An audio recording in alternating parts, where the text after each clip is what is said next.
Hey guys, Scott here, and today I want to quickly go over the 2 changes that Nemesis needs to make him actually a really great killer. He's on the cusp of being really good, but right now he's got a couple of things that make him not bad. He's definitely not a bad killer, but he's not amazing, and I think he could get there pretty quickly.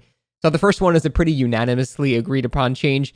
He needs to not give a speed boost on an infecting hit. So that means if he uses his tentacle on a survivor that is not infected, the survivor will not get a speed boost as if he's injured. I don't know why this is the case. I think this is the only instance of the game of a survivor getting hit by something that the killer does that's not a damaging hit and them still getting a speed boost. So I'm not sure why it's like that. I compare it to Plague, for example. Plague is sort of similar. It implies a somewhat similar debuff, but Plague does not give you a speed boost when she uses her, her spew on you. And also her debuff makes you broken. It's actually stronger.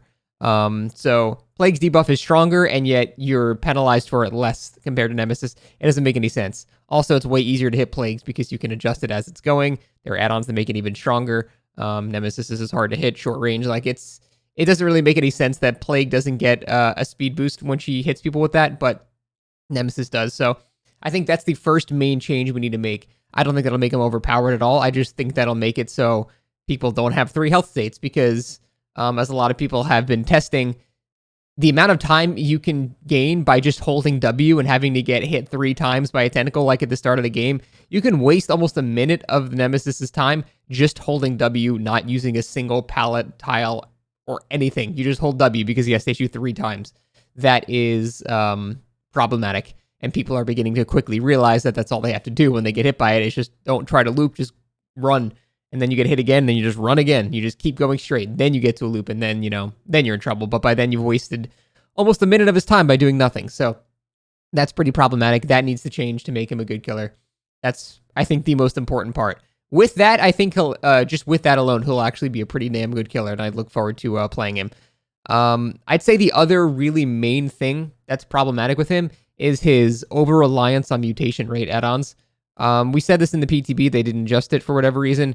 The mutation rate add-ons gained from hitting a survivor, they just are way too impactful, and the amount you get without them is way too small. They need to crunch those 2 things together, make the add-on less powerful, make the base rate more powerful, so he's not completely reliant on using these add-ons, because the amount that you gain from these add-ons is ridiculous. It's like, it feels like it more than doubles the rate at which you get it with 1 yellow, like Marvin's Blood. It seems like it doubles the rate at which you gain infection. So I don't know why that's that powerful or why it's so weak baseline, but that needs a change.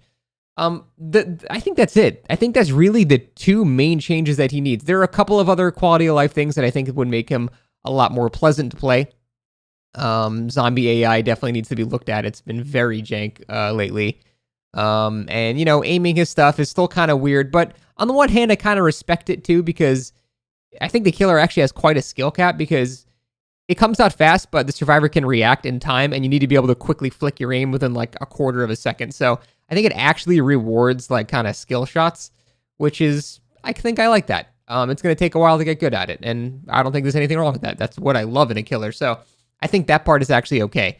You can keep it hard to hit, but definitely those 2 main things, I think, are the huge ones. I still say Tier 3 deserves somewhat of a bigger upgrade. Like, maybe be able to hit pallets and survivors at the same time, or, like, get a multi-hit. It's hard enough getting a single hit. Getting a multi-hit is, like, almost never going to happen.